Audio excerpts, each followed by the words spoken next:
Welcome, everybody. This is a 2-minute warning. We're going to get started. Is this on? Can you hear it amplified? Okay. All right. We've still got 2 minutes.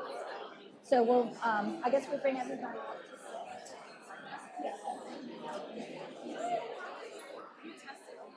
All right. Testing. Can you hear in the back? Okay. Mm-hmm.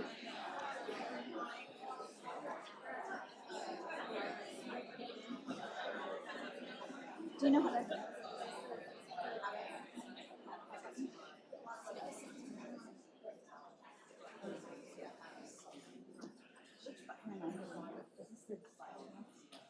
No. Wait, I guess. Let me see. I thought it would. Okay.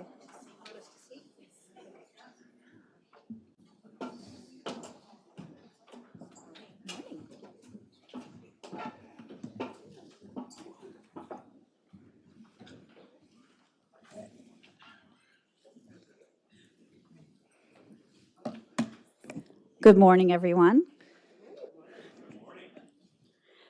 It's truly an honor to stand before you today as the 2025 President of Crew DC. My name is Catherine Heath, and I am a managing principal and the Northeast Regional Leader of the Workplace Practice at Perkins & Will. On behalf of our board, I want to extend a warm welcome to all of you, our esteemed members, industry colleagues, and distinguished guests. We're thrilled to have you here as we come together today to be inspired by a future vision of DC. Let's see if I can get that. At Crew, we are dedicated to advancing all women in real estate. Through education, mentorship, networking, and insight, we strive to open doors and create opportunities that help women rise, lead, and thrive. That brings me to our 2025 theme, which is Lead, Empower, and Inspire. This theme is more than just words. It's a call to action. We challenge each of you to lead with confidence, empower those who are around you, and inspire the next generation of women to lead with confidence and build the commercial real estate pipeline. Together, we are shaping the future of this industry. Of course, none of this would be possible without the incredible support of our sponsors. I hope you had an opportunity to see the names of our sponsors as they were scrolling through, but first and foremost, I want to thank DECA for sponsoring this particular event. We appreciate that.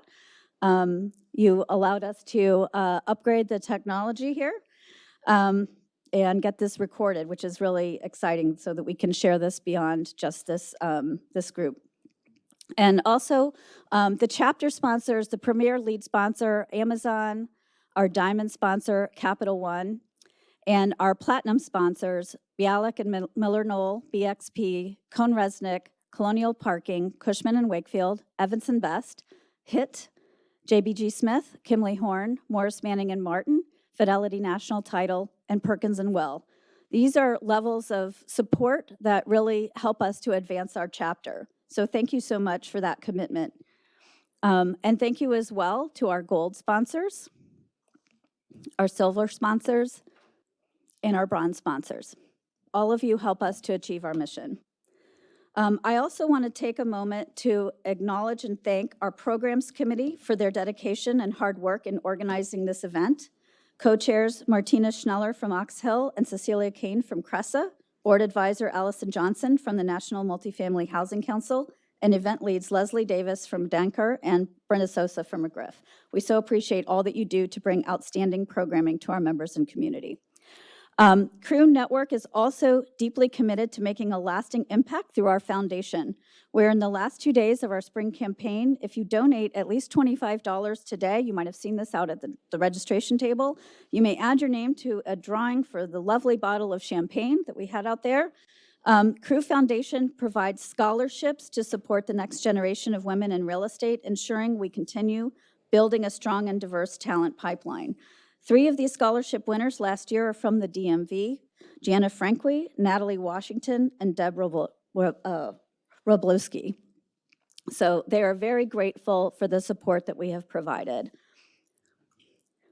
We also lead critical research efforts, and foundation donations go towards helping us do these studies. We're in the process of doing our 5-year benchmark study. The last time we did this was 2020, and this provides valuable data on industry pay by gender. We are curious to measure the progress that we have made, so please take a few minutes to complete the survey. The more data we have across everyone in the industry, the best possible data set we'll have to figure out what we need to do next. Before moving, there's the programs committee slide. Before moving into our programs today, just want to highlight a few of our upcoming events, and you can use this QR code to register for these. Some are members only, but others are open to everybody. So we have quite a few programs coming up in March and starting to populate what's happening in April here. And we obviously have things coming later in the year, such as our golf tournament and awards that are really exciting. So be sure to check out our website for these.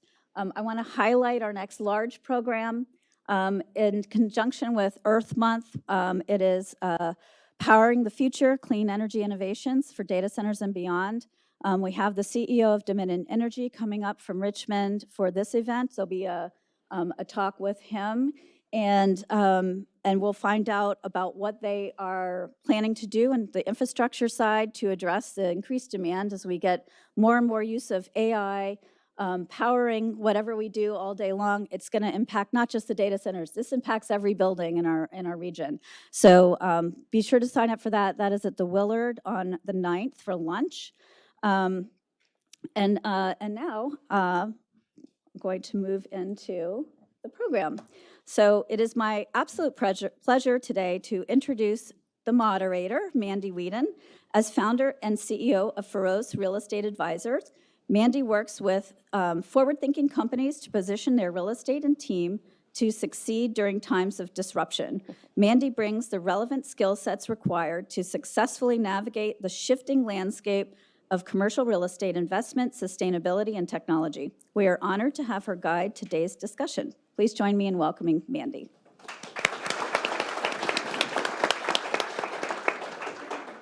Thank you, Catherine. Good morning, everyone. It's so lovely to see everyone bright and early this morning.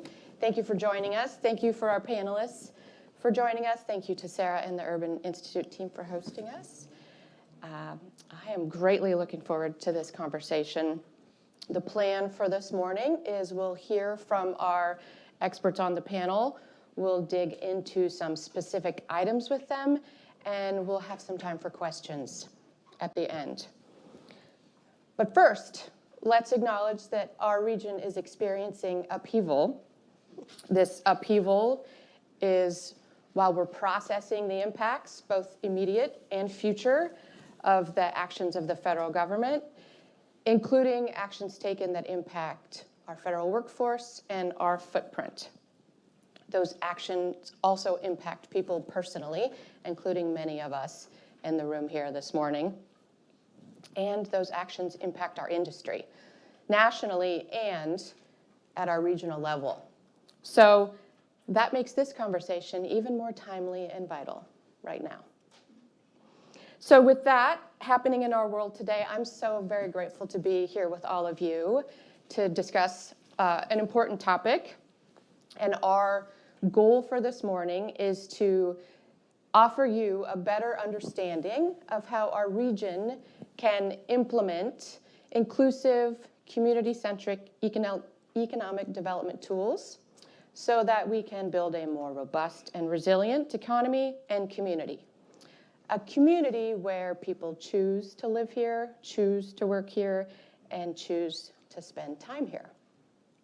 So with that as our shared goal, I'll tell you a little bit about our panelists. And we'll start with Sarah. Sarah, again, thank you for hosting us. Sarah serves as the president of the Urban Institute. She served in that role for 13 years. The Urban Institute, as many of you may already know, is a nonprofit research organization that drives impact by equipping changemakers with evidence and solutions to create a future where every person and every community has the opportunity and the power to thrive. Thank you, Sarah. Thanks. My pleasure to be here. And we have Rebecca. Welcome, Rebecca. Rebecca Rocky is the Deputy Chief Economist and Global Head of Forecasting at Cushman & Wakefield. We are fortunate that she sits here in DC while her work spans the globe, focusing on economics, demographics, financial markets, and commercial real estate, both at the macro level and the local levels. Her team recently published a white paper, Reimagining Cities, Disturbing the Urban Doom Loop, and we look forward to hearing more from her about those insights. Thank you for being here today, Rebecca. It's my pleasure. And Matt Kelly. Welcome, Matt. Matt is a CEO and member of the Board of Trustees for JBG Smith. JBG Smith owns, operates, invests in, and develops dynamic portfolio of high-growth, mixed-use properties in and around our region. Through the Washington Housing Initiative, JBG Smith invests in affordable workforce housing that sustains and strengthens inclusive communities and creates positive economic, social, and environmental impacts. Thank you for being here this morning. Thanks for having me. Excellent. Okay, so let's dive in. My first question, and Matt, we'll start with you, is please share a story from your past, from your experience, and explain how it's influencing how you're approaching this current moment in time. So I think about all of the uncertainty on the horizon right now, which comes up in every single conversation I have and every venue, no matter who I'm, whether it's real estate people, non-real estate people. And it's really hard to rewind time and think about, okay, what was I thinking at this moment? What was I thinking at that moment? And I come to this from two different directions. But one of my early mentors used to say to me, nothing is ever as good or as bad as you think it is. And I thought, well, that's not very helpful. But he said, I encourage you to write down in moments of high anxiety, write down what you think is going to happen over the next, pick your time period, whatever time period you want, 6 months, 12 months, whatever. And so I started doing that during the financial crisis. And I did it during COVID. And all of my predictions were far worse than what actually ended up happening. And of course, I tend to focus on all the things that can go wrong. And so I was writing down more of the things that, the bad things that were going to happen that didn't happen. And I refer back to that every now and then, to remind myself how little I know. I look at your job title, Rebecca, and I'm like, thank God I don't have to be accountable for forecasting. Forecasting things is impossible. So I have a lot of respect for you for even trying. I guess we'll see how you do, right? You're still early. The question is, how often do you have to look back and see how wrong you were? As long as you just get the next workout. Exactly. So that process is one that taught me a lot about how poorly I do forecasting, but also how things usually they're not as good, but they're also not as bad as you think they're going to be, and there are always silver linings and things that you just can't anticipate. Thank you. Okay, Rebecca. The secret is you forecast often. And I'm proud to say we've been very accurate the last 3 years, which is, I know that because I make my team tell me how accurate we are. So when I was thinking about, what is relevant to today, early on in my career, I started by working at the Congressional Budget Office. And the woman who I worked under in this small group doing this very niche thing, she had a soapbox, she had a hill she was willing to die on, which is let's more accurately price the credit risk that taxpayers bear. And so I learned a lot about corporate finance, federal accounting, all of these things. But at the end of the day, it was the mission to provide Congress with better information around the real risks that taxpayers are bearing and whether you want to bear those risks, whether you want to price them differently, totally up to you. But let's equip you with data and information to help you understand and make better decisions. And I think that that really dovetails with a lot of the inspiration we took for the study we did, because our audience went beyond our traditional real estate clients. And we knew we had to think about all stakeholders, including city governments, including, in many cases, state governments who might provide financing and tax revenue to cities. And to just take a different perspective, because if we didn't understand the whole issue, how can we really advise around solutions for that? And so this was really a first of its kind study in a number of ways, but for us, it was really to provide a sort of framework for thinking about the world that is a little bit different than the one that we've had traditionally in commercial real estate. Excellent. Sarah? So I want to start just by acknowledging, first of all, we're thrilled to have you here, and acknowledge that the space we're in is space that was developed by J.B. Smith, and our interior architect was Catherine. So we are very grateful to be in this company, and took this unusual building in an unusual spot with our limited budget and made a great space. So thanks to both of you. So my experience that I want to mention is about places that have been important to me in my life. I grew up in New York City in the Upper West Side Urban Renewal District, and I have many more years than probably most people in this room. So I grew up in the early 60s, was born in the early 60s. And that neighborhood was, we're talking about Manhattan real estate, you could get a 4-story brownstone in Manhattan for $1 plus $40,000 worth of sweat equity, because there was so much in REM real estate. I lived in a subsidized middle-income housing project with new buildings, assisted housing all being built around me. And that neighborhood, let's just say, was not highly desirable at the time we first moved into it. Next place that's important to me was a town called Ithaca, New York, in upstate New York. It's home of Cornell University. And at the time I first started going there with my family, it's where my father had gone to school, the Trip Hammer Mall was the first mall I ever got to know anything about. I'd show you how old I am. They had a green stamp store in the mall. Most of you don't know what green stamps is, but the mall was this terrible thing. Everyone talked, and we all went there because it's what suddenly it had all this convenience. But downtown Ithaca was being completely wiped out. Vacant storefronts everywhere, except for the place that sold bagels to the college kids. And then the third place is Washington, D.C., where I first came in the early, mid-'80s and lived in neighborhoods today where house prices is multi-million dollars for 2-bedroom apartments. But at the time, there were unbelievable lack of safety and investment. There was white flight and black flight from the city to PG County for the middle class.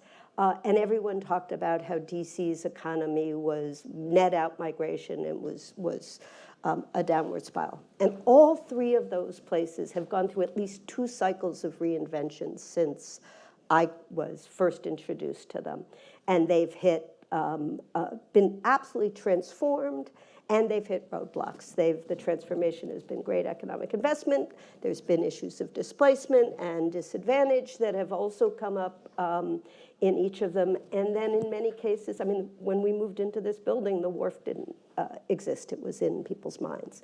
So my observation is just that change happens, and cities are constantly being reinvented for how lives are changing.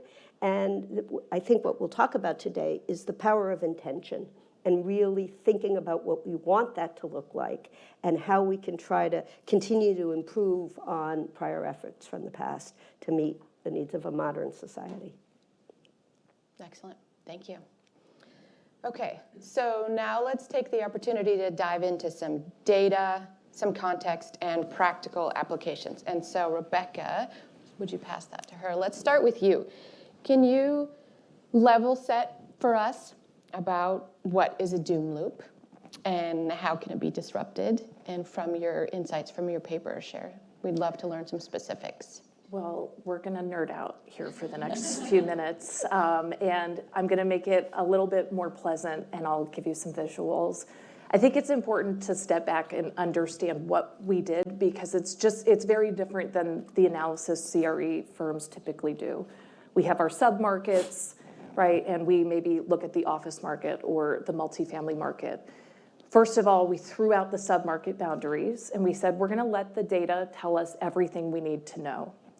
And so what we did was we looked at the development form of a place, and we said we want to study walkable urban places, higher density, mixed use. You know, that comes with certain floor area ratios, parking ratios, et cetera. But walkable in America is about roughly, you can kind of walk for about a half a mile, and then you start to look for other forms of transportation. And most of the things that you need once you're in that place, no matter how you got there, are within that walkability, which kind of dovetails with the notion of mixed use. We also then looked at not just the development form, but then what is the economic significance of this place? And we do that by looking at place-based GDP, and that also comes back to what are the sorts of jobs that aggregate in this space or that congregate in this space. And you probably all became self-prescribed experts on multiplier effects when HQ2 debates were going on. But this is really where export-oriented jobs or jobs that create multiplier effects for the regional economy exist. So it had to be important for GDP. It had to be walkable urban places. And then we said, okay, well, there are different kinds of those places. And you see them here for Washington, D.C. There's downtown. D.C. is the most unique downtown, being about 3,000 acres. Most are about 300 acres in size. But then you have things that touch downtown that aren't downtown. We're very creative. We called that downtown adjacent. You have urban commercial, which is a place defined by a high street or an entertainment district. You probably very well can think of Georgetown as the premier example here. And of course, urban universities, which I think is a competitive advantage for DC in particular. So we looked at these kind of places, but we actually looked at them across, let me just back up, 15 cities, okay, in the US. And so we looked at the city, and then we looked at these walkable urban places, which we call walk-ups, okay? And the unique thing about this study was we looked at 100% of all real estate, and we mashed it together. So we actually partnered with CoreLogic. We brought in for sale housing data. We actually went and looked at all of the government's real estate across all of the cities, not just DC, which typically is not in our data sets. We actually went out and found all of the owner-occupied real estate, which is typically not in a broker data set. Additionally, we added in things like museums, theaters, stadiums, which lumped into something that we called play. And this was what we found. This is the built environment portfolio, right? And an investor can prune their portfolio, buy, sell, et cetera, with much more ease, as we're currently finding out, than a city can prune its built environment portfolio. And so across the city, we found about 2/3 of square footage is in the form of residential, whether that's for sale or rental of some form, 21% some kind of office, and about 12% play. You move into these walkable urban places that are GDP important, and you see a huge shift. But what that masks is what's happening with downtowns versus these other non-downtown walk-ups. So you see there, right, that downtowns have pretty much gone all in on office, and that's not just unique to DC. But DC is definitely among those that are, not really sure what happened to the bars here, but DC is 86%, downtown is 86% office. We are only surpassed by San Francisco, which is a whopping 87%. And so this really begs the question, is this the highest and best use? Was it before the pandemic? But certainly post-pandemic, is this the highest and best use? And what we found was there are certain things happening to the economy that should call into question how we've allocated real estate. So in DC, 63% of our foot traffic is not tied to a commuter or a resident. And this generates certain kinds of economic impacts. This is the rise of the experience economy, which has been kind of put in the closet as we focus on return to office and the knowledge sector and now the government sector. But we found, oh my gosh, there are really important economic impacts. And oh, by the way, those visitors go to these anchoring institutions like our theaters, like our arenas and museums. And actually in DC, 40% of all visitors are going to those places, which account for 0.8% of the real estate stock. Okay, and so when we thought about, well, what should it be? How should we think about this? We obviously want to help real estate investors and owners. We want to maximize values and returns for investors, but we also want to think about what's socially optimal. And we used the barometer of GDP growth as a mechanism for estimating what would be socially optimal. And when you do both of these things, we think that's probably a pretty good combination for the city as well. Maximize tax revenues, if you're maximizing your values, and you're also creating economic vitality. So what we did was a fancy algorithm that dual maximized both of those things across all of these walkable urban places. And we found that actually on average, the share of real estate going to office, some form of office, should be on average closer to 42%, not 70% in our downtowns, and in DC, 86%. About 32 should be live, and 26% should be play, some form of retail or other anchoring institution that brings in economic vitality. So there were some findings that I think were not surprising, like, oh my gosh, we have too much office, right? We need more housing. But to be honest, the thing that surprised me was the role of play, and that almost everywhere in the cities that we studied, we don't have enough play. Right? These are things that increasingly permeate and draw workers back into places that they're not coming back to as frequently as they were. And we found, if I had a magic wand and I just got to wave it and reallocate all of the real estate to what's optimal just in downtowns, we could unlock in real estate value at current relative prices about $40 billion of value that's just simply been lost as a result of the distribution of portfolio that we have in the built environment. So we think there's a tremendous opportunity. We think that the data are telling us the North Star of where to go. I know it's hard to get there, and hopefully we'll be discussing many other ideas for that process. But the reality is the data support that this is the right thing to do. And my final statement would be, I think this is a once in a generation or lifetime opportunity it's not a once in a generation thing, right? This is a truly unique moment. So let's capitalize on it. Thank you, Rebecca. Data is a really powerful and valuable tool for us right now in understanding what our challenges are and the opportunities in our way forward. So thank you. Okay, Sarah, based on your work and the Urban Institute, how do you define inclusive development? And share with us how we can reframe the economic development challenge that's in front of us into an opportunity to create a more equitable, inclusive community, including walk-ups and the data that Rebecca shared with us. So first of all, that was fabulous. I'm going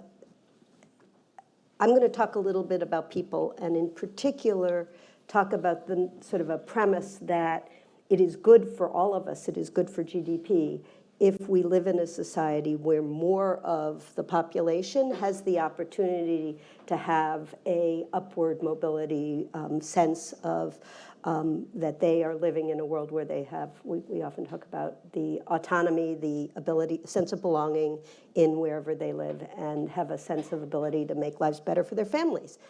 And There is a lot of research, which I'm not going to show, but I'll summarize. Some done by us, a lot done by a very famous scholar now at Harvard called Raj Chetty and others, that talks about the idea that if the lifetime outcomes for, if you look at children growing up in two comparable families with similar family composition, income, demographics, there are vastly different outcomes for those children on average, depending upon where they live. Place matters vastly, not just level of family income, to what kind of outcome people can have in the future. And so if we want to create what we've come to call in my world communities of opportunity, we want to create places that have those characteristics that are highly correlated with the better long-term life outcomes for young people. And what are those? Some of them we've been talking about here already, and then there's some others that I would add. Obviously, quality schools are going to be important. Access to good jobs. I can't tell you how many cities we map where people live here, employment is here, and if you don't own your own car and can afford for doing that, you can't get there from here in less than the amount of time that you would need to get home and pick up your children after reasonable childcare. So transportation links and reasonable connection to employment. Strong social networks. Interestingly, Chetty's work talks about the number of NGOs and other kinds of institutions in a community and why that matters to a place for your kids to play after school or to see an art exhibit or some other set of engagements. Obviously, parks and public lands are important. Affordable housing, social and mental health services, healthy access to food, these third places, parks and recreation, what that means physically, safety and security from different kinds of physical stats, that's crime and also unhostile communities of different ways, healthy air, drinking water, you get it, right? So we want our folks not to be isolated in communities of poverty, but to have these kinds of accesses to places. We want to build places that have people living in mixed income places. And we also know that to do that is hard economically. We tend to build an affordable housing project in a neighborhood where there are other already existing poverty because it's much more expensive to build a new. Although I'm actually working with one of Matt's former colleagues now on looking at, would it be easier to do, and this is part of the Washington Housing Conservancy, take longstanding aging housing and try to rehabilitate that to be affordable housing. It tends to exist already in communities of opportunity, and that can be, rather than turned into luxury condos, can be turned into that affordable housing at far lower public costs. So inclusive economic development has in mind what does it take to make this place work for everyone, and you build a process in which you think about if you're in a neighborhood where there's less wealth and there's going to be investment, how does some of the longstanding residents of that neighborhood have opportunity to benefit from the gain in wealth? How are small businesses not displaced? How might you do, for example, ownership of properties there in some kind of condo, and then as the property values rise, you end up with the wealth accumulation going to the longstanding residents of the community and the culture, which is sometimes what's attractive about a neighborhood being preserved rather than replaced. So those are just some examples. But at the end of the day, it's about creating places that have all of the richness that Rebecca's talked about, but we be thinking about the people and trying to create, through our natural environment, opportunity for better lives for people rather than having to do it only through subsidy programs and the like. Thank you. The context is really valuable for our discussion for people and the places and the challenge, the difficulty that it takes to actually affect and build communities of opportunity. So let's talk about the practical applications. Matt, please, we would love to learn, based on your team's success in envisioning and delivering the well-rounded neighborhood at National Landing. You already flagged HQ2 for us. Please share what your team's experience was and how you're approaching the revitalization needs today. Sure, and I go what Sarah said. That was a great presentation. I really I appreciate you sharing that with us. National Landing was a distressed neighborhood in many, many ways when we took ownership of it. It wasn't called National Landing at the time. That was an Arlington County Economic Development and Alexandria Economic Development name that was created to describe what is an even bigger area than what we own and control. But I'll focus on what we came into ownership of back in 2017. And the process to get it from where it was at the time to what we're dealing with today, because I think it's really applicable to the current once-in-a-lifetime opportunity in cities everywhere. To start with, it was distressed. It was underinvested. It had a lot of vacancy. It had a single owner that controlled a lot of it, which is really critical. And it had a lot of the symptoms of this misallocation of uses that Rebecca shared in her slides. Way too much office. It actually had a decent amount of retail, but it was all in the wrong places. Mm-hmm. And any of the retailers in those places would probably be offended by that. But the fact is, when you build retail underground, people can't see it. And so it's hard to get to. And, you know, these were experiments, right? These were experiments done back in the day, actually by people who had visited Toronto and Montreal and came back and said, you know, the underground retail there actually works pretty well. Let's try it here. Experiments are fine if they don't last for 60 years because you've built them out of concrete. So they really gambled on that. It was also built around the automobile. That's really a lot of why cities are constructed the way they are now. And that doesn't lend itself to the current age of people seeking walkability. And so we came to the table, and it didn't have enough housing. Even though retail was in the wrong place, didn't have enough retail. So things were out of whack. We came to the table and said, okay, first and foremost, we need to address the diversity of uses issue. We need to lean hard into developing a lot of housing. We need to demolish some of the office buildings. And this was pre-COVID, pre-Amazon. Our view was that there's too much office stock here. We need to start concentrating more of the tenants in fewer buildings and then take down some of the others. That's something you can only do if you're a concentrated owner. If we're neighbors and have neighboring buildings, you know, and I say, okay, you empty your building out and I'll grab all the tenants and then, you know, you have a great piece of land. That's not going to work. So we took that approach to it. Amazon and HQ2 really turbocharged it from the standpoint of unleashing public infrastructure money. The Virginia Tech Innovation Campus, which opened last Friday, the ribbon cutting, I was a part of that. They also gave us the confidence that a lot of new customers would be coming to the neighborhood.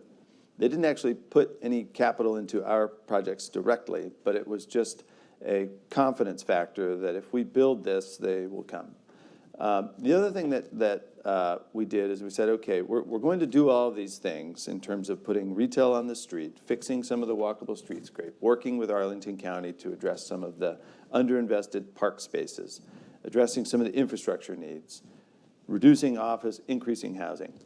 What kind should all of this stuff be? Because you can shoot high end or low end in the middle. You can solve for certain things like tenant credit only and ignore what's the offering from a retail perspective. Are these all white tablecloth restaurants? Are they all fast casual? So we spent a lot of time thinking through all the different customer types that we wanted to serve, and how do we make sure that the merchandising of all the retail we're creating and the place that we're making addresses those customer types, so that we have some of our retail integrated into public spaces where everybody feels like they can go. Crystal City had a lot of park spaces that were flanked by all of these office buildings. Everybody assumed they were private parks for the use of those office buildings only. They're almost all public parks. So we said we need to tear down some of the landscaping barriers that keep people out of these spaces and redevelop. Every time we're redeveloping anything, rethink the sidewalk and the interface between the street and the sidewalk and the building. just the little mundane details that make for a nice walkable place, but a nice walkable place not just for the luxury apartment renter, but for the person who's already there, maybe in a middle-income apartment building, and wants the investment to happen as well. They're not resistant to it. They just want it to be something they can access also. And so having a spectrum of offerings was really important from our perspective. The other thing that we did, which you mentioned at the beginning, is in 2018, we launched this vehicle that organizes capital mostly from big banks that get CRA credit to invest in below-market financing for nonprofits to buy housing for the purpose of putting covenants in place that preserve it and preserve the income to be affordable for anyone making between 60 and 100% of AMI, workforce affordable housing, we call it. Our fund that we raised to do that was about $120 million, the first fund. Amazon really wanted to do something big in the neighborhood. And Amazon came to us. This was after Meta and Google had made these big announcements about housing, and came to us and said, we would like to do something meaningful in this neighborhood, but also in other cities. Can you tell us how your vehicle works? So they took our tiny little 120 million thing and made it a $2.5 billion thing. Basically, same exact structure. Their interest rate far lower, so they could do a lot more, and because they were using just their own internal capital. And one of the first deals they did was to acquire an 800-unit apartment building in the neighborhood with that financing, and they put, I think, a 99-year affordability covenant in place. That's huge, because when you think about investment, everyone talks about gentrification, investment, and displacement. All of these things are an unintended consequence of investment in a neighborhood. Very few people would say, well, we don't want your investment, get your money out of here.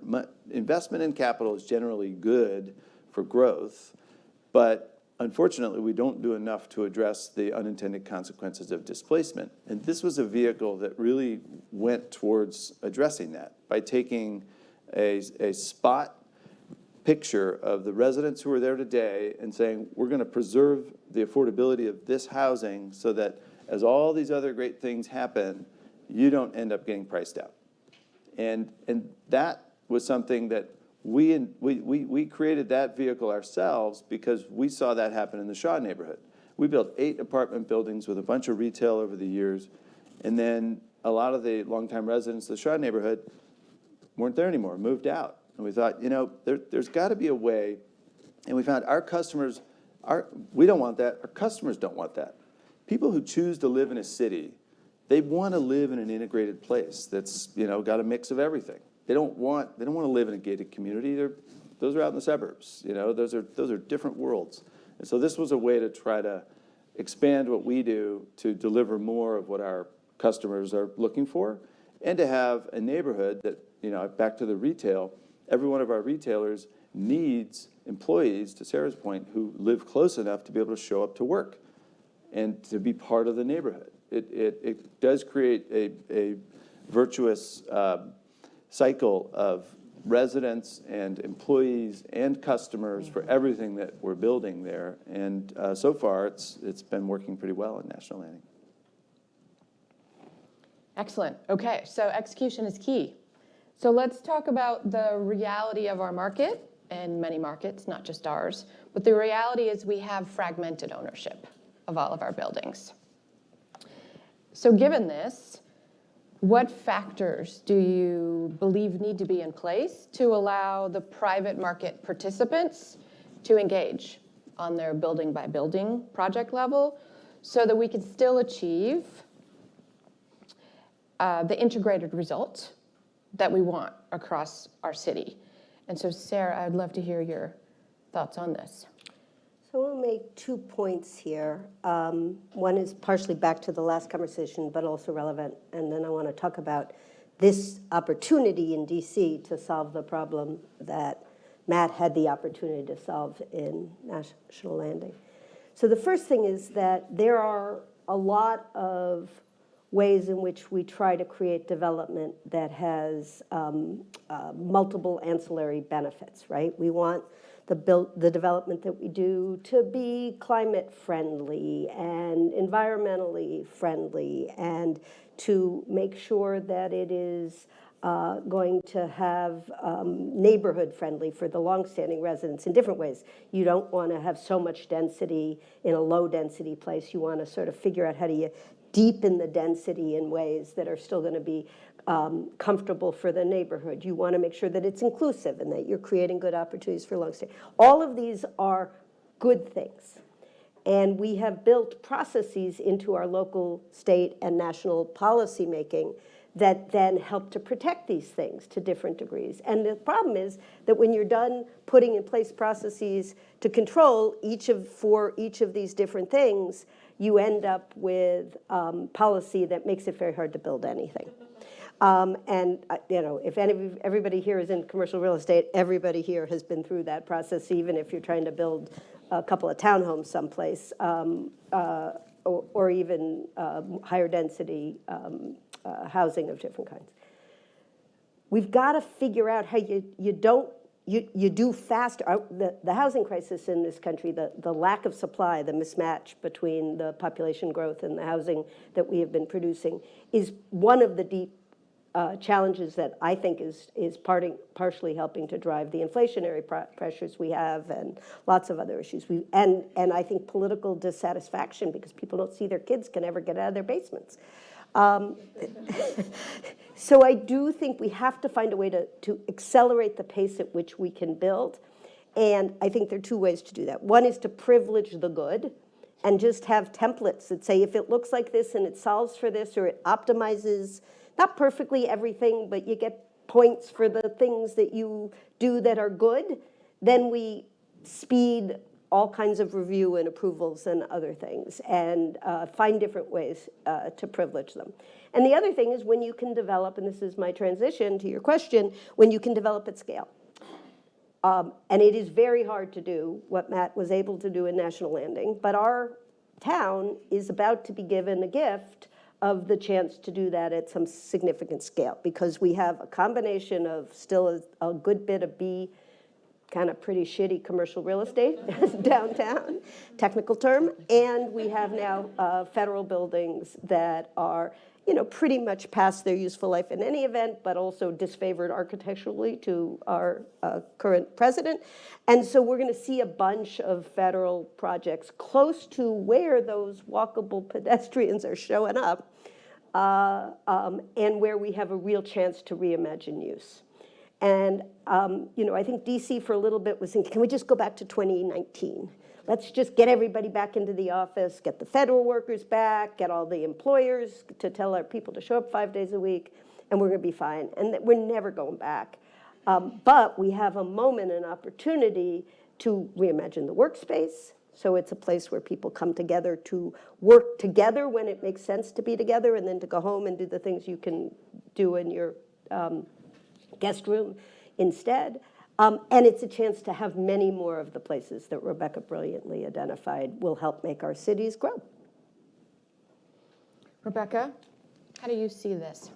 Well, first I want to say, after I finished speaking the first time, I realized my slides distracted all of you. I didn't even tell you what a doom loop was. But I think we know, the reason I'm coming back to this is because when we studied these places, we found that they're 3% of the land mass, 25% of the value of real estate, 37% of your property tax revenues, 57% of your GDP. They subsidize the rest of the city. So even if you don't live in them, work in them, they matter to the vitality of the broader city. And I think when I think about this issue, I'll kind of take maybe two just like different angles that are a complement. Cities have certain resources in their arsenal. The reality is not addressing these issues will result in pressure, given how valuations happened for assessment purposes. It is going to create pressure down the line. We will be seeing budgets with the city government start to be extremely pressured over time. So it's act now. You have some resources now. Let's do something big. And what our study identified, and just our micro data at Cushman, is that actually there are a finite number of places and a finite number of buildings that can have an outsized impact. So just to give you one example, in the private office market, 10% of office buildings are about 80% vacant. And they add over 700 basis points to the overall vacancy rate. So if you think I have limited resources, maybe I can scale those in a way where I'm going to put more resources to the high impact stock. And, building that's 10% vacant, I'm not going to say is really a priority at this time. So I think there are ways to use data to understand where can we do bite-sized things that ultimately actually have meaningful impacts on the broader market. And then there's also this issue, right, of ownership. And we know that when there's concentrated ownership, it's just easier. So is at least one mechanism that exists that brings owners together? We actually have a whole chapter on business improvement and community improvement districts. And that is a mechanism to bring disparate ownership together to create a shared vision, right? These are owners deciding to tax themselves to better the services that they provide in their particular area because they want to go above and beyond what just the public sector is providing. I think we have probably a moment where we're going to potentially be able to leverage bids in a different way to create a vision and a master vision moving forward. I definitely get a sense that that's taking place already with respect to what could happen to the federally owned portfolio in parts of downtown DC. And so I think we should consider that for that particular challenge around disparate ownership. Can I just add one quick fact thing too that I think is relevant? We did a look at the extent to which commercial real estate tax plays a role in local government budgets, and it's surprisingly varied by city. Yeah. Boston's in trouble. 30% of their tax base is the commercial real estate base. DC is surprisingly, given how many eds and meds we have that are excluded, and the federal buildings excluded from the tax base, it is actually, or maybe because of that, it is a smaller share. And that means that these devaluations will not, the city council chair will tell you it's a big friggin' problem, but it does mean that we are not going to have the cataclysm that some other cities may face. Yeah. I think at DC it's about 12%. Boston is by far 30, I think. 33-ish, and they're 86% office downtown. So you're definitely seeing the governor and the mayor struggle with how to mitigate the tax risk that they're facing. I think it's more alarming here because the consequences of those shortfalls are control board. Yeah. And you don't have that factor in any other city. And you also generally have a state government there that's a partner, and DC is so different in so many ways. And some of the recent rules that have been proposed in the healthcare sector and also just WMATA funding and everything else could trip that threshold in a hurry. And so I think it's probably gets heightened attention because of those things by local government. Yeah, and the lack of dependence on the commercial real estate is not an offset to all of the other unique vulnerabilities. Yeah, It's a piece of it. Okay, so let's talk about what our region is doing well and things that we need more of to take advantage of this momentous opportunity. And we can talk about where we're making progress to overcome the issues that could hold our region back or have held our region back. And we know it's not only our region that's experiencing it. So what can we learn and bring here? And Matt, I'd love to start this with you. Sure.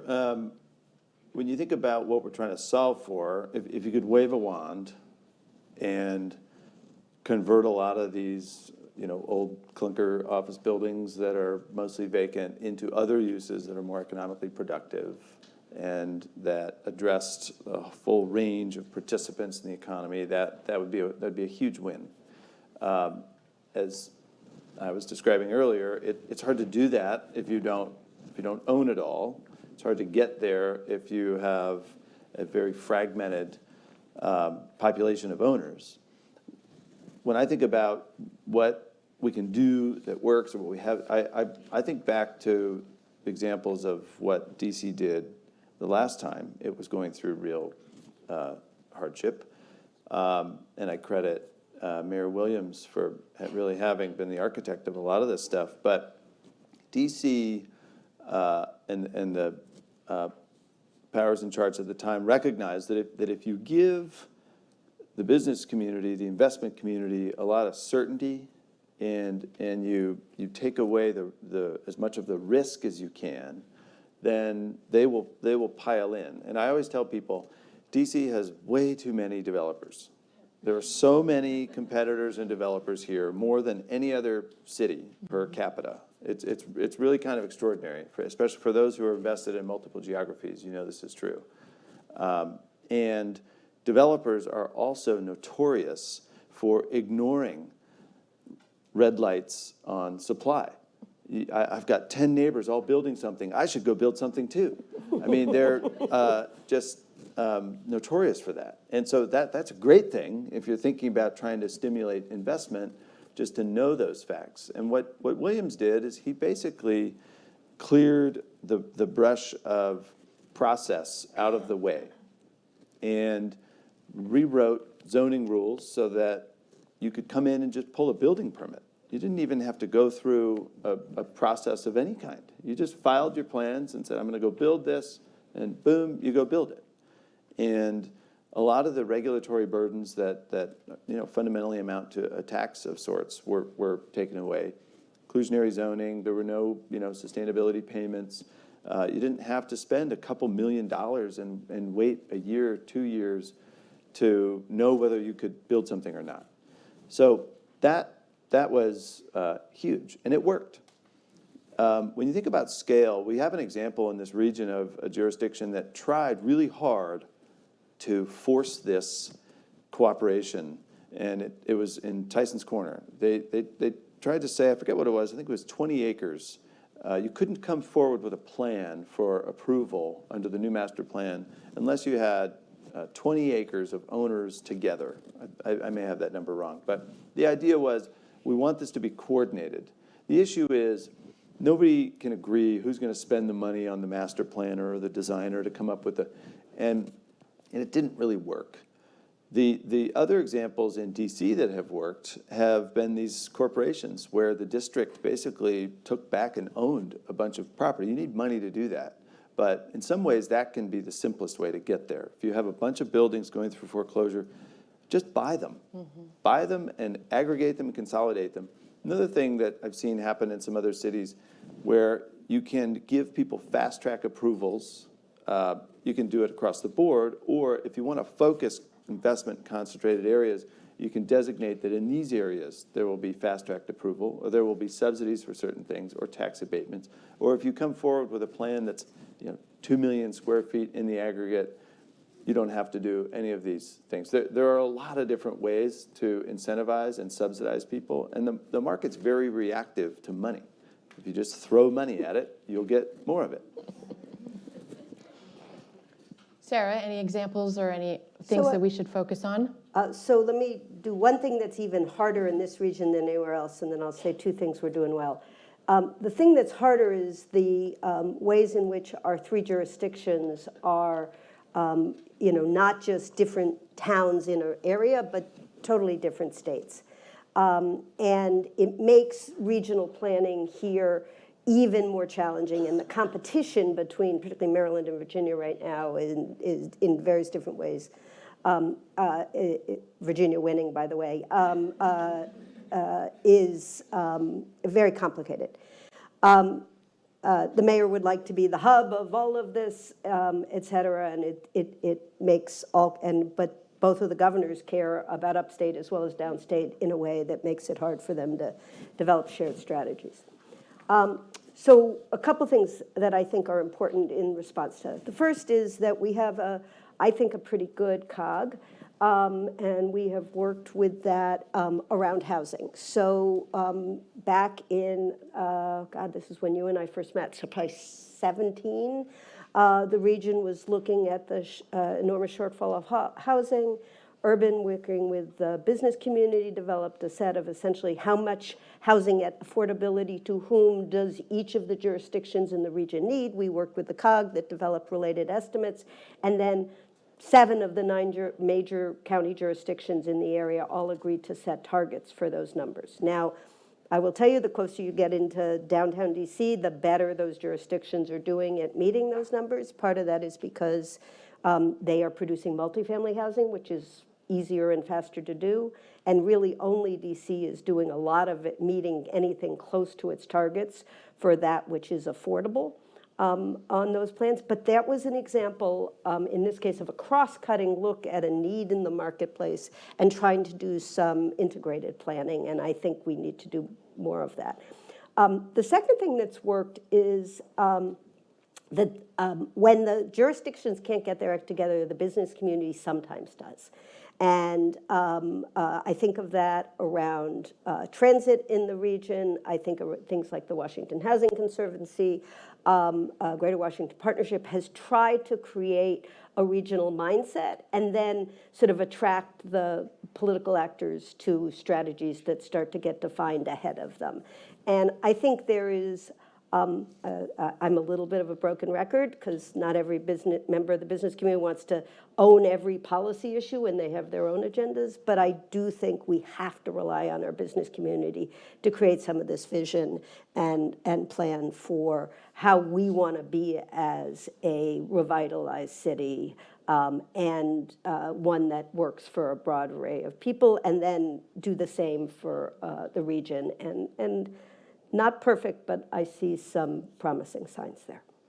Okay, so I would love to get Rebecca's take on this, but before that, we'll open it up for Q&A after Rebecca's response. So if you have a burning question, get ready. There'll be mics available, so just flag down a crew person.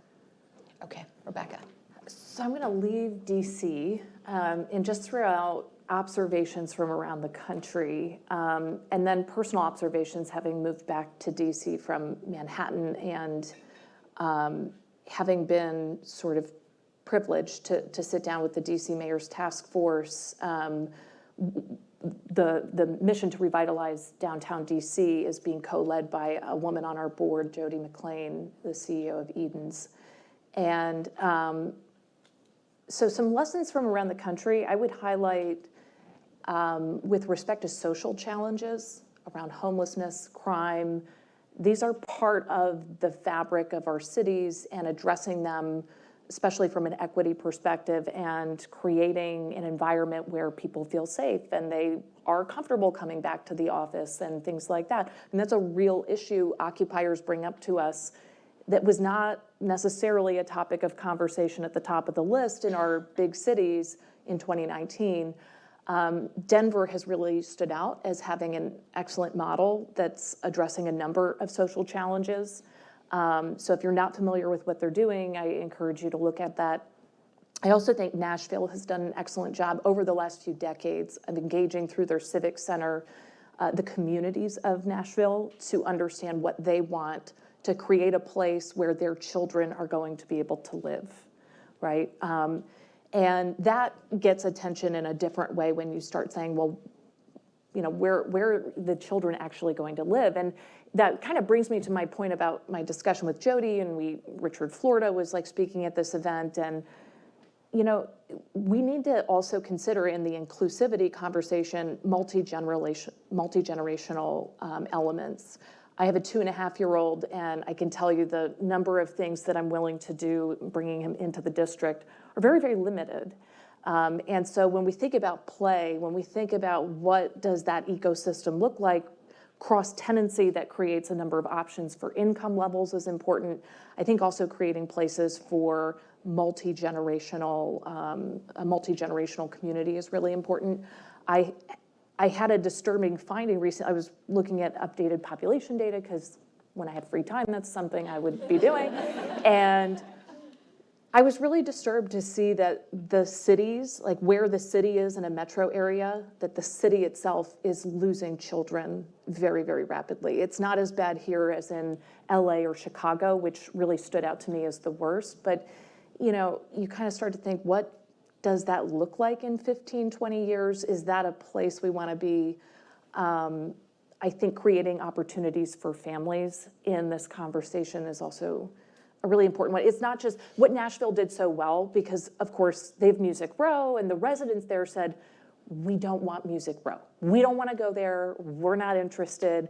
Help us create other places that are play where we can take our families that are for local communities. And that's what their civic association has done so well in concert with all kinds of owners and redeveloped huge swaths of the city.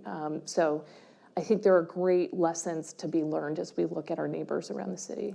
And a tiny fact on this, the DC area has net out-migration domestically in the United States. In other words, the number of people who move here at age 24 to work on Capitol Hill or whatnot is overwhelmed by the number of people who are leaving the region, I think largely due to affordability, except for immigration of lots of different kinds, including high skill. But if we start tightening up the immigration, there's a real risk to GDP growth from shrinking population. True. Okay, so I promised you time for Q&A. Does anybody want to grab a mic, ask a question? I see here Jessica, and then I see you, Michelle. Thank you, guys. This was super informative and loved all the statistics and made us think a lot.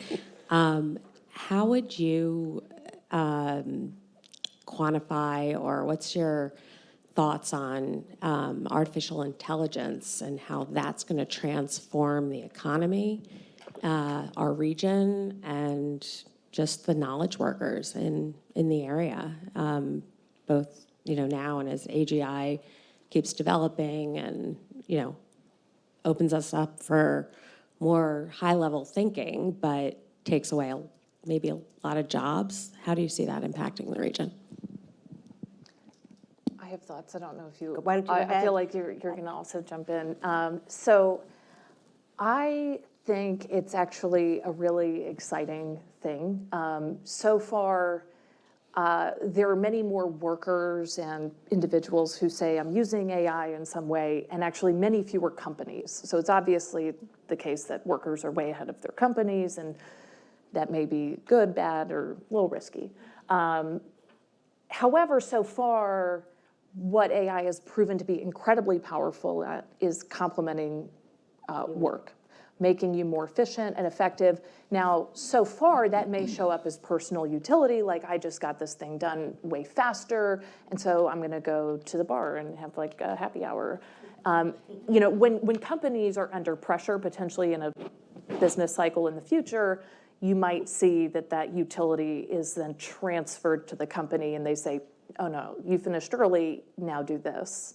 So I do think we're in a period where it's accruing maybe to individuals and not to the company at large anyways. The other thing I want to mention is there's been a lot of great research on AI through MIT that has come out that kind of reinforces what I'm saying about the complementarity, or the fact that it sort of augments poor workers at being better at what they're doing, and for high productive or people who are really good at their job, it's not really adding a lot of value, so they don't necessarily need to use it as much. But it's making people who aren't as good better, and it's actually helping their satisfaction and retention, which I think is also very interesting. But the other thing that Darren Acemoglu researched out of MIT is he did research from like the 80s to roughly 2010 or so, right? The rise of the internet, the personal computer, cell phones kind of were a thing that took off.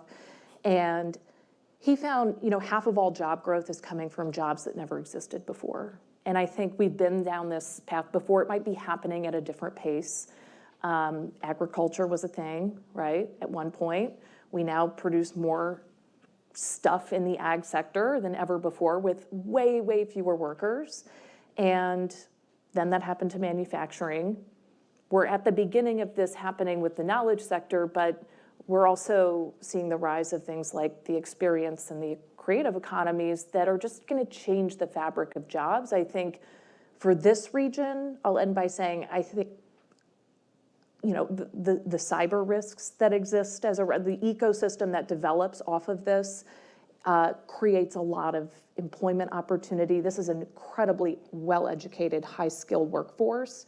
So I think DC has competitive advantages in this environment, not just on the private side. Obviously, there's also the whole public sector implication of this for the federal government, intelligence agencies, and so on. So I tend to look at it as glass half full, not to say there will be disruption, there will be people who lose jobs as a result of this, but I think part of capitalism is creative destruction, and I think we're a pretty creative society. I think we'll figure it out. The only thing I'd add, I think that's exactly right, is that there is disruption is painful, and we as a society have not been particularly good at dealing with industrial disruptions of different kinds. I think that's created a lot of the dissatisfaction people have about futures in many regions of the country. And even if it is to go from one job to a technology-enhanced job, there are skill requirements. And we don't have architecture that's particularly good at reskilling people in the country. That doesn't involve lots of student debt and lots of other things that people are worried about. So more attention there will be very important. I think that has real implications for the growth of populism in the future.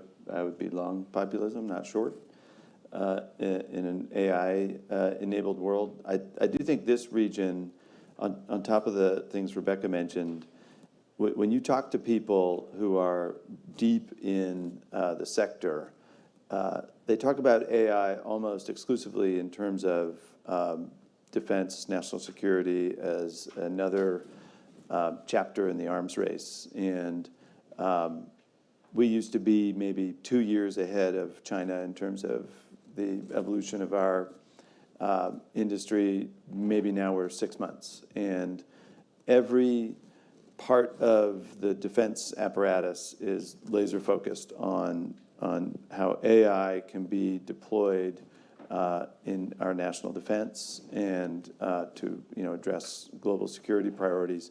And that's going, I think, to be huge for this region, because it's not just, I need tech workers. I need tech workers with security clearance. I need tech workers who understand the defense industrial complex, and those people are here.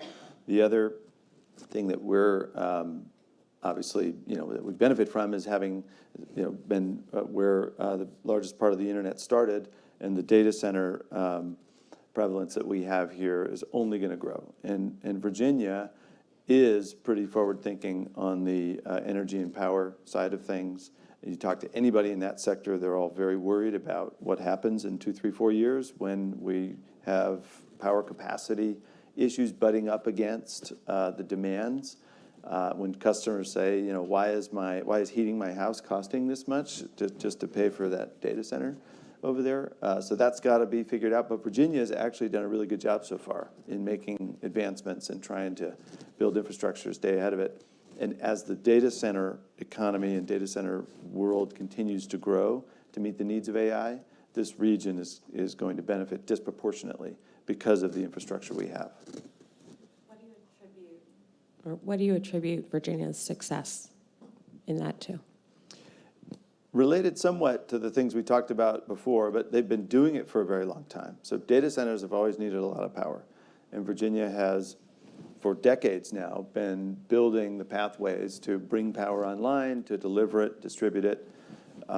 They recently helped put together that data center and power production deal that will utilize small modular reactors. And a lot of the impediments to doing more of that elsewhere are regulatory and NIMBYism and all the rest of it. And I think Virginia's generally done a better job of managing that stuff and recognizing that it's an impediment to growth and therefore keeping it keeping it from getting out of control to the point where it stymies development. And this stuff flows like water. The folks who want to build it and invest in it go where it's fastest and cheapest. And if it's not fast and cheap here, they're going to go somewhere else. And so we've benefited from having, I think, done a pretty good job so far. We've seen that water flow to Georgia. Atlanta's now the second largest data center market, and that has changed within 18 months. Yep. Okay, Michelle. And not to disrupt this conversation, but if you are curious about data centers, power, and energy, stay tuned for our next program coming in April.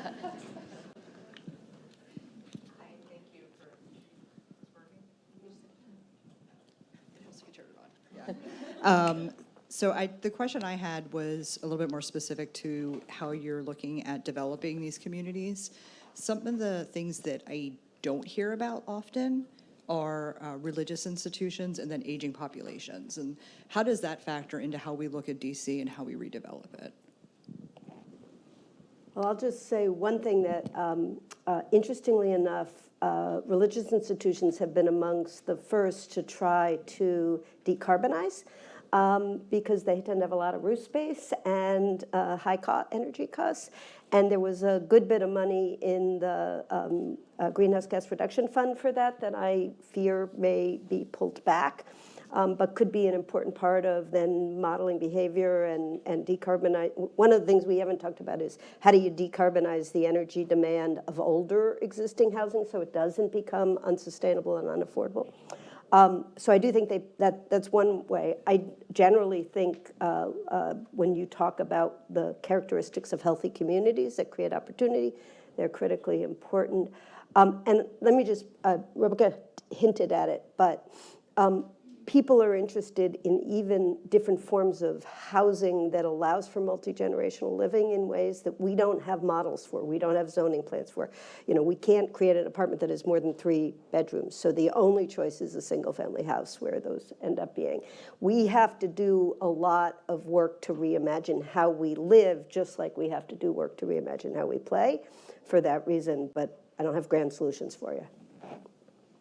Yeah, I would just say that there are 2 ends of this spectrum. One is, religious institution as part of the ecosystem, amenity base, if you will. There's the other part of it, which is a number of urban churches and others have trouble maintaining their facilities. They are on, valuable parcels of land that can accommodate high density. And so we developed an office building at the corner of 16th and I Street that was a brutalist Christian Science church. They went through all kinds of litigation to try to get a historic designation lifted so that they could tear their building down and sell the land to rebuild for themselves a smaller, modern church in the context of a bigger project. That was basically a way to modernize what they're doing. And they got resistance from preservationists who said, no, we love your brutalist building. And so those kinds of situations happen far more often than I think people realize. And it's an opportunity because many of them have seen their membership decline, or they just haven't seen the dollars that come in able to keep up with the structures that they own. That particular building required scaffolding to change a light bulb. It was, Yeah, and they had 100 parishioners. Or congregants, I don't know what they're called. Operating expense pressure, Matt, right? does religious fall into that covenant that you were talking about of a .org, the financial covenant of, I think you said your $150 million investment fund for that type of development, so do they? The also housing get fund? subsidies Well, the for- covenant associated with that fund is a covenant to maintain rents at a certain level for residents, for renters in the building. So it wouldn't, it's ecumenical. Okay, so we're going to wrap up because we're at time and past. So one final thought, lightning round. What do you want to leave the audience with? Do you have a call to action? Who wants to start? we think a lot about the bricks and mortar, think about the people in them. It's, to me, a once-in-a-lifetime moment for DC. Let's not take for granted the opportunity that the GSA reimagination could present for the city. the disconnect between business people and elected officials is as wide as it's ever been. And if each and every one of you reached out to some elected official and said, I'd like to get coffee and just tell you what is going on in my industry, it would help. If everyone did that, decision-making would be better. People wouldn't be flying blind through the fog without understanding the repercussions of one policy decision or another. They don't know how to reach out to you because there are too many of you, there are fewer of them, so it's up to you to do it. But everyone here should do that. Thank you. Thank you. Thank you to our panelists. Thank you. Phenomenal panel. For Deborah Lucas. I can tell based on this. And thank you, Matt, for teeing up Crew's next event, next major program. We have other events in between, but if you want to go to the energy program and hear what Dominion Energy is doing, there's a QR code right on your table that you can go and sign up for that. The registration just opened. This was really incredible. I learned so much today and really appreciate you guys all coming here for this. Thank you so much.